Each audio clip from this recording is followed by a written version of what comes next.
terkait dengan wacana kenaikan tarif royalti. Tentu saja ini banyak pelaku usaha yang menolak wacana ini. Kalau dari APNI sendiri bagaimana sih APNI merespon wacana kenaikan tarif royalti ini dan gimana dampaknya bagi industri pertambangan khususnya nikel, apalagi ada industri besar maupun yang kecilnya? Ya, Mbak Sasa.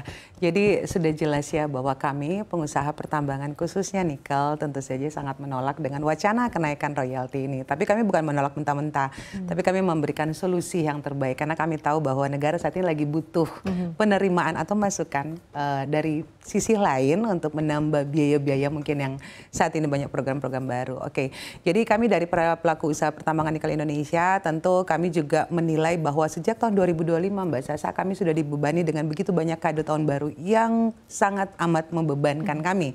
Contohnya satu ya, dari kewajiban-kewajiban beban di pertambangan seperti penggunaan biodiesel dari B30 ke B40 itu juga tentu sudah membuat harga yang berubah secara drastis ya karena kosnya jadi nambah. Kemudian kita juga dikejutkan dengan DHE ekspor 100% untuk 1 tahun. Tentu ini juga mengganggu cash flow karena di tahun 2023 kan kita hanya 3 bulan tapi hanya 30%.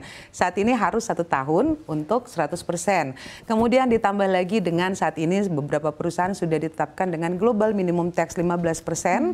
Kemudian diwajibkan lagi dengan upah minimum 6,5% untuk para pekerja lokal. Nah, artinya beberapa kewajiban-kewajiban yang tanda kutip baru kami dapatkan di tahun 2025 ini, di mana harga semakin turun. Kalau harga semakin naik ya kami juga setuju. Tapi karena kondisi harga yang semakin turun sejak tahun 2024 kemarin, mau nggak mau memaksa kami untuk bagaimana mengefisiensikan kos. Di saat kami sedang mengefisiensikan kos, tapi ada lagi tambahan-tambahan beban dalam tanda kutip yang baru yang ditetapkan oleh pemerintah nantinya. Walaupun ini masih wacana belum ditetapkan dalam aturan, tapi kami merasa sebentar lagi akan keluar Mbak Sasa. Ya, kembali lagi para pengusaha ini tentu baik dari upstream, dari penambang maupun ke downstream ya, ke para pelaku smelter ini juga merasa keberatan. Kondisinya yang seperti tadi saya sampaikan, begitu banyak kewajiban walaupun Indonesia adalah proses penambangan mine out terendah. Mine out ya, jadi galiannya itu kita paling murah seluruh dunia. Tapi jika dibandingkan dengan kewajiban-kewajiban negara lain, kita berbicara ini royalti, bukan tax. Sekali lagi, karena banyak dari negara lain nanya ke saya, oh taxnya naik. Salah.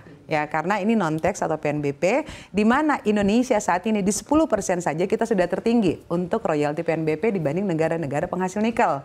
Karena negara-negara lain penghasil nikel, royaltinya itu rata-rata 2-7 atau 9%. Cukup jauh berarti. Sangat jauh, dan bahkan ada negara yang royaltinya base profit, bukan base venue gitu ya.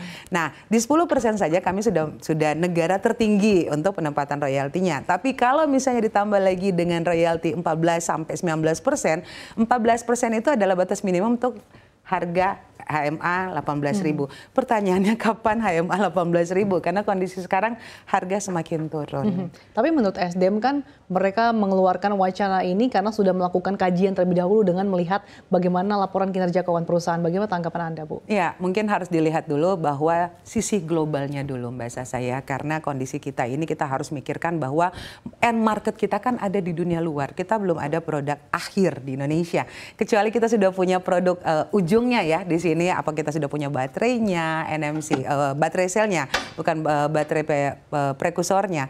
Tapi kan kita belum ada ya end produknya. Artinya kita masih ekspor juga.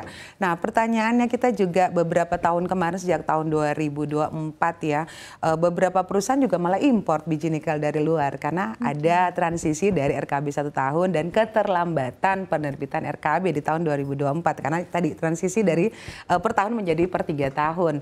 Nah, mau nggak mau kan pabrik harus running terus ya, tidak bisa diam walaupun hanya 1 jam. Kalau kami nambang sebulan nggak kerja nggak ada masalah. Tapi kalau tambang kan, kalau smelter 1 jam aja mereka nggak bisa. Karena harus running 24 hours. Nah, dampak seperti apa yang harus dilihat adalah satu, sisi global. Bagaimana demand market terhadap kondisi nikel Indonesia. Kedua, bagaimana cost produksi kita bisa covering dengan negara-negara penghasil nikel yang lain. Ketiga, bagaimana konsistensi kita dalam satu, kenyamanan keamanan berusaha. Dan yang paling penting lagi adalah konsistensi aturan. Karena beberapa investor juga merasa bagaimana mau berinvestasi di Indonesia kalau inkonsistensi dalam regulasi regulasi. Ya, seperti ini kan kalau kita bilang saya nggak berbicara inkonsistensi dalam wacana kenaikan royalti, tapi ini kan ada penambahan beban.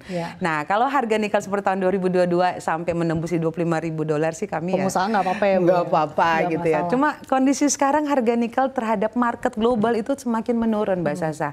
Dan kami juga memberikan semacam solusi sebenarnya kepada pemerintah karena kita tahu bahwa negara lagi butuh tambahan dana. Ada solusi yang lain, bukan memberatkan pengusaha. Artinya pengusaha tersenyum, negara dapat duit.